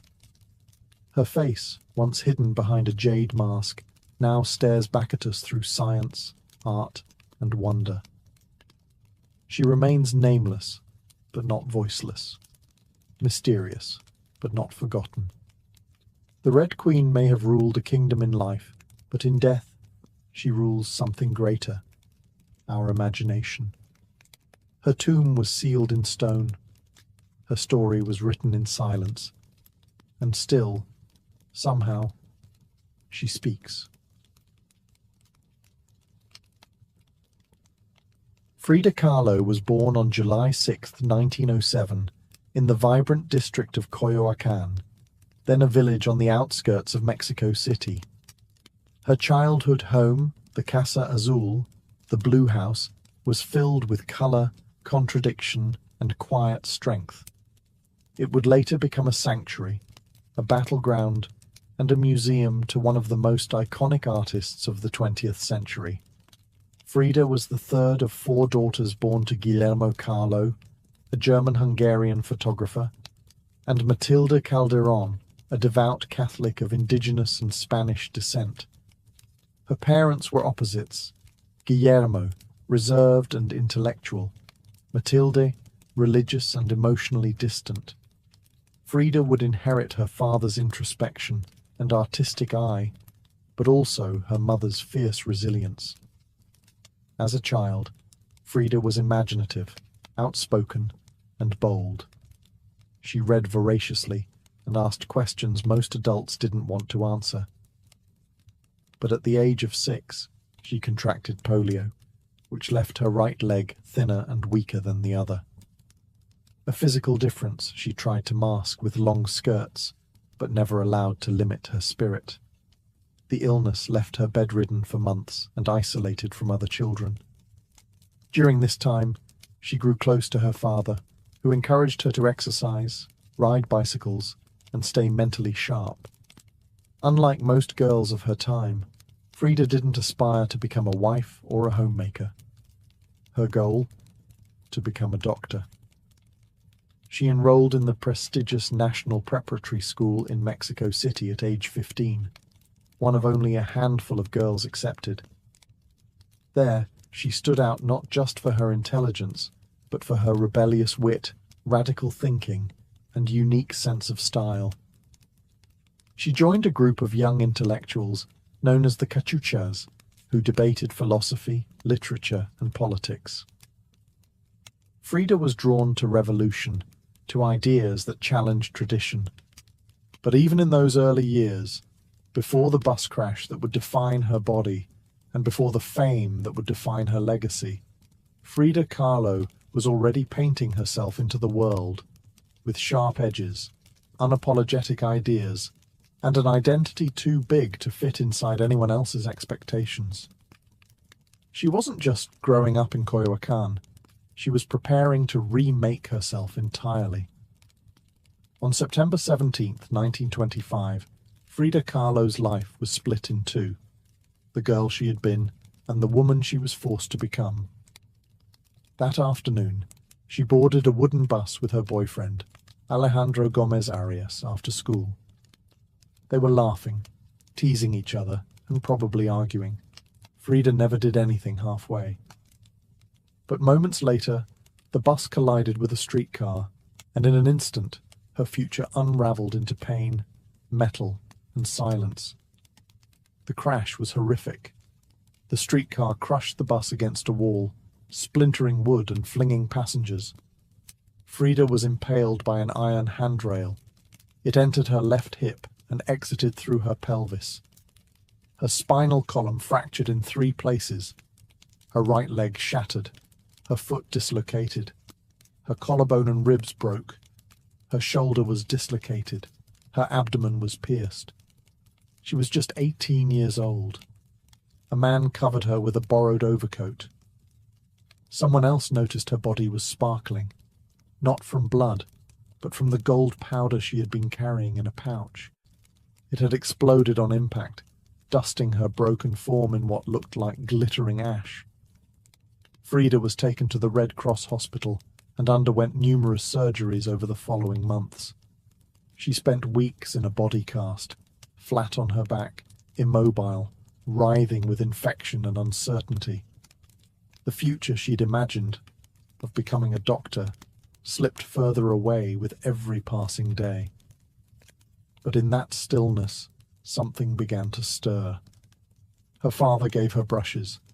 Her mother rigged a special easel to hang above her bed.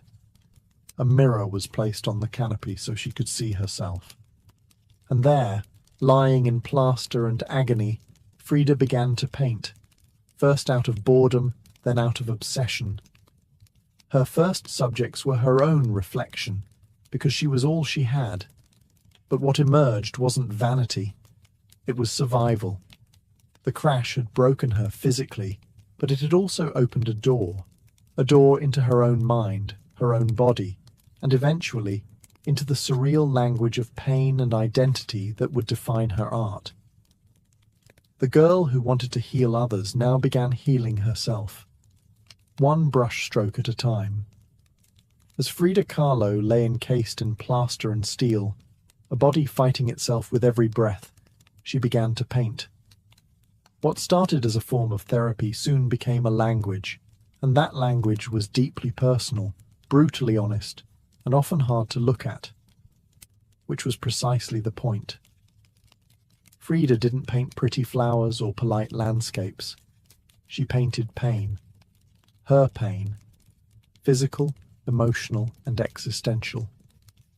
Her first subjects were self-portraits, not because she was vain, but because, as she famously said, "I paint myself because I am so often alone, and because I am the subject I know best." Her early works were small in scale, painted on tin or wood panels, inspired by Mexican retablos, devotional paintings meant to tell stories of suffering and miracles. Frida turned this tradition inward. Her body became the canvas. Her emotions became the altar. She painted herself as split, as pierced, as bleeding. In one painting, she is impaled by nails, like a modern-day martyr. In another, she floats in a barren landscape, tethered to a broken column, a metaphor for her shattered spine. She painted herself weeping, fractured, decapitated, and bare, but never passive, always watching. Her pain was not sanitized. She painted the ugliness of trauma with beauty, defiance, and even humor. Each piece was a reclamation of her body, her experience, and her identity as a woman in a world that often tried to define her. But Frida wasn't just telling her story. She was inventing a new kind of visual narrative, one that blended Mexican folk art, surrealism, medical illustration, and symbolism. Her paintings became dreamlike autopsies of her soul, framed in color, culture, and myth. By the time she recovered enough to walk again, albeit painfully, Frida was no longer the girl who had wanted to be a doctor. She was an artist, and her art was unlike anything anyone had seen. She had taken the worst thing that had ever happened to her and turned it into a source of creation. Frida Kahlo didn't just paint her pain. She made the world look at it, and in doing so, she turned suffering into a sacred act of self-expression. In 1928, still recovering, still painting, and just 21 years old, Frida Kahlo met the man who would become the most profound and turbulent relationship of her life, Diego Rivera. He was 20 years her senior, already Mexico's most famous painter. Massive in both stature and presence, Rivera was a giant of Mexican muralism, known for his sweeping, politically charged frescoes that told the story of the Mexican people. Frida had seen his work before. She admired it. But now she wanted his opinion of her work. She brought her paintings to him at the Ministry of Education, interrupting his scaffolded work to ask bluntly, "Do I have talent?" Diego took one look and said yes, and not just out of kindness. He recognized in her something rare, an unfiltered voice, raw and unpretentious, full of rage, irony, pain, and beauty. They began a relationship that was as consuming as it was creative. Frida once said, "I suffered 2 accidents in my life, one in which a streetcar knocked me down. The other was Diego." They married in 1929, an odd pairing to outsiders. Diego, massive, unfaithful, politically famous. Frida, sharp-tongued, fiercely independent, already walking with a cane. Her parents called it a marriage between an elephant and a dove. Their bond was passionate, but chaotic. Diego supported her art and encouraged her growth as a painter, but he was also endlessly unfaithful. even with Frida's own sister, Christina. Frida was devastated, and in return, she took lovers of her own, both men and women, including rumored affairs with Leon Trotsky and painter Georgia O'Keeffe. They divorced in 1939, then remarried a year later with different terms. This time, Frida would keep her autonomy, her home, her money, her name. Their second marriage was less about traditional love and more about creative partnership and mutual understanding. Despite the betrayals and the heartbreak, Diego remained a constant force in Frida's life. He challenged her, he wounded her, but he also believed in her, as an artist, as a revolutionary, and as a woman who could redefine what painting could be. Together, they were not peaceful, but they were legendary. In the 1930s, Frida Kahlo followed Diego Rivera on a journey north to San Francisco, Detroit, and New York as he completed high-profile mural commissions. These years abroad brought her face-to-face with American industrialism, wealth, and the contradictions of capitalism, and they left her with deep political discomfort. Frida was a proud Mexican nationalist, a committed communist, and an admirer of indigenous traditions. The opulence she witnessed in the United States, especially while the Great Depression ravaged much of the country, only deepened her sense of disillusionment. In letters home, she mocked the culture's materialism and obsession with appearances. She missed the grit, color, and contradiction of Mexico. While Diego painted enormous murals on factory walls, Frida began to paint smaller, quieter revolutions, deeply personal works on tin and canvas. Her style solidified, sharp, surreal, emotional, and intimate. It was during this time that she produced some of her most iconic self-portraits. Frida didn't just paint herself for vanity. She painted herself to survive. Her identity became her landscape. With her body constantly in pain from her accident, multiple surgeries, and a failed pregnancy in Detroit, she turned inward. Her portraits showed her bleeding, fragmented, exposed. Yet her face was always calm, always direct, unapologetic. One of her most powerful works, Henry Ford Hospital, shows her lying on a hospital bed, crying, surrounded by floating symbols of loss. A fetus, a snail, medical equipment, a cracked pelvis. It was raw, graphic, and deeply emotional, a canvas that bled with truth. Back in Mexico, Frida immersed herself in leftist politics. She and Diego welcomed Leon Trotsky into their home while he lived in exile. Frida wore Tijuana dresses, traditional indigenous garments, not just as fashion, but as a political and cultural statement. Her art was never disconnected from her beliefs. Her identity, her body, and her ideology all intertwined in her work. While Rivera was painting murals of revolution, Frida painted its human cost, the body in pieces, the mind on fire, and the self always staring back. In exile and in illness, she became not just a painter of pain, but a painter of resistance. When Frida Kahlo returned to Mexico in the late 1930s, she was no longer just Diego Rivera's wife. She had become something else entirely. A force, an artist whose work radiated with raw honesty, surreal symbolism, and cultural identity. Back in her homeland, she stepped fully into herself. Her Casa Azul in Coyoacán became a sanctuary of color and contradiction. Bright cobalt walls, yellow trim, Aztec statues in the garden, monkeys and parrots wandering freely. The house was a living extension of Frida's imagination.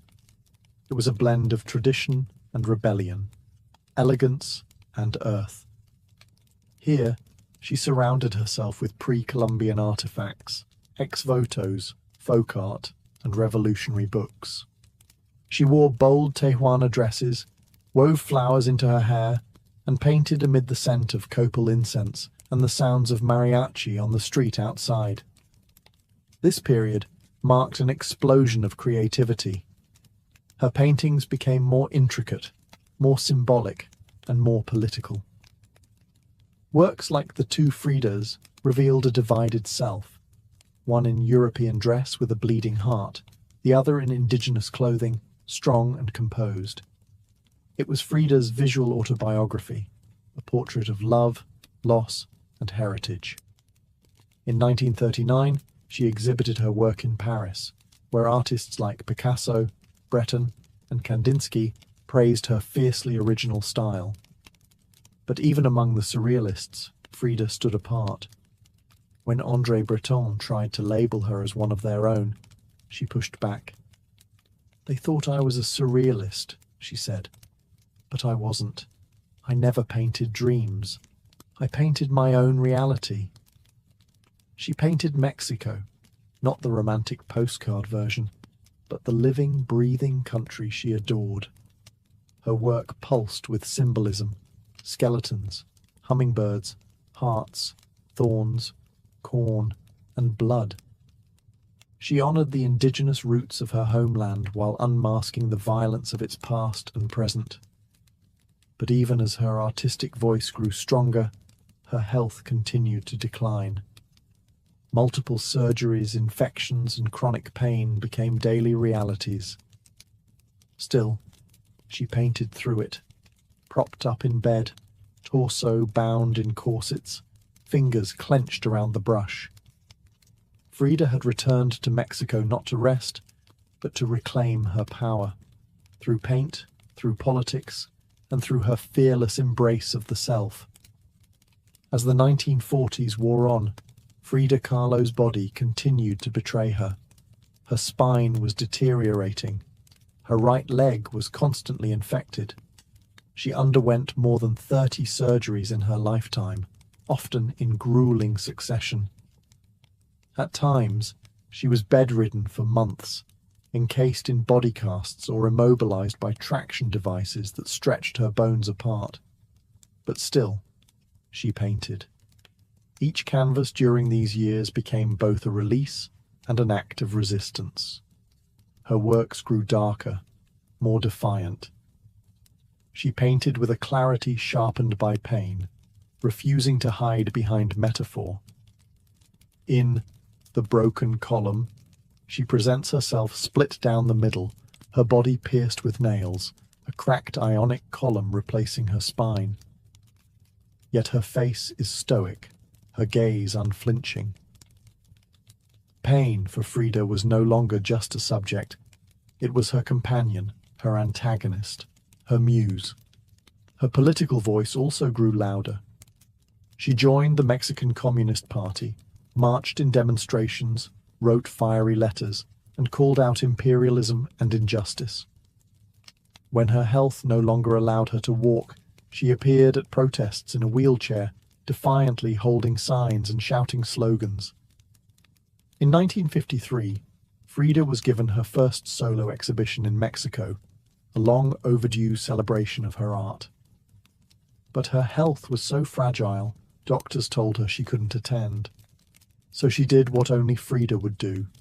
She arrived by ambulance, carried in on a stretcher, and placed in the center of the gallery on her hospital bed. Dressed in traditional finery, surrounded by her own work, she greeted guests with tequila, laughter, and that fire still burning in her eyes. Her final paintings were both childlike and harrowing. In Marxism Will Give Health to the Sick, she painted herself wearing a steel corset, cradled by the hands of Marx, casting away symbols of oppression. Her last known work was a still life of sliced watermelons, one piece bearing the words, "Viva la vida," long live life. Even in the face of death, she remained defiant, joyful, and political. Frida Kahlo's last portraits weren't just self-portraits. They were acts of revolution, painted in pain, but always signed with life. On July 13, 1954, at the age of 47, Frida Kahlo died in the same place she had been born, La Casa Azul in Coyoacán. The official cause was listed as a pulmonary embolism, but those closest to her whispered of something deeper. She had been ill, yes, but also exhausted. By pain, by surgeries, by the long war with her own body. Just days before, she had attended a political protest against the CIA-led coup in Guatemala. Weak and wheelchair-bound, she insisted on going, her clenched fist raised in the air. Revolution remained her final heartbeat. Her last diary entry was brief but piercing. I hope the exit is joyful, and I hope never to return. Frida's funeral was held at the Palacio de Bellas Artes, Mexico's most prestigious cultural institution. Her body, draped in the red flag of the Mexican Communist Party, was watched over by friends, family, artists, and revolutionaries. Diego Rivera was inconsolable. He called her the greatest love of his life, even as his betrayals had nearly broken her. But in the years that followed her death, something extraordinary happened. Frida Kahlo refused to disappear. At first, her name was whispered only in art circles. Her works weren't easy to categorize, too political for surrealists, too surreal for traditionalists. But slowly, her image, her story, and her defiance began to resonate. Through the 1970s and 1980s, as feminist scholars and activists reclaimed forgotten voices, Frida's became louder. She wasn't just a painter anymore. She was a symbol of pain turned into beauty, of feminism born through resistance, of Mexican identity celebrated without apology, of queerness, disability, revolution, and authenticity. Her face, unibrow, gaze, flowers in her hair, became iconic. Her home became a museum. Her diary became a sacred text. And her paintings now hang in the world's greatest museums. Frida Kahlo had lived much of her life in Diego's shadow. But in death, she stepped forward. She didn't just leave behind paintings. She left behind a mirror and dared us all to look, not with pity, not with fear, but with fire. Today, Frida Kahlo's face is everywhere. Printed on t-shirts, painted on murals, turned into dolls, memes, posters, and icons. Her signature unibrow, her flower-crowned hair, her direct gaze, all instantly recognizable. But what makes her legacy powerful isn't just that people know her face, it's that they recognize the truth behind it. Frida didn't try to be flawless. She didn't fit into boxes. She wasn't conventional, and she didn't care to be. In a world that demands perfection, she gave us realness. Raw, messy, vibrant, angry, joyful, contradictory realness. She celebrated what made her different, her disability, her queerness, her politics, her culture, and turned it into art that transcended borders and decades. She's become more than an artist. She's a global symbol of defiance, feminism, cultural pride, and creative resistance. For queer communities, she's a fearless bisexual icon who lived openly and unapologetically in a time that demanded silence. For women, she's a reminder that power doesn't require permission. For disabled artists, she's proof that pain can fuel the brush, not stop it. And for Mexico, she's a daughter reclaimed, fierce, folkloric, and forever part of the national soul. Her paintings, once dismissed as too strange or too personal, are now among the most revered in the world. Works like The Two Fridas, Self-Portrait with Thorn Necklace and Hummingbird, and The Broken Column aren't just seen, they're felt deeply by anyone who has ever suffered and needed to turn that suffering into something sacred. She lived in the margins and turned them into center stage. She embraced contradiction. A communist who wore gold, a woman betrayed who loved again, a body in pieces with a soul unbreakable. And through it all she painted, not just with colour, but with conviction. Frida Kahlo never asked to be a symbol. She simply told the truth about herself, and in doing so, told the truth for millions of others who had never seen themselves reflected in art before. Now, when we see her face, we see courage, we see colour, we see resistance, we see Frida, not gone, but immortal.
All the gangsters who lived with Rio were killed by the assassin, and he found a little girl tied up inside the bag. But she instantly fainted when she saw it. Rio believed that this was the girl Celia's group was looking for, so he carried her to fight them. But her sister Christina gave him a slap because she thought he was the one who kidnapped her.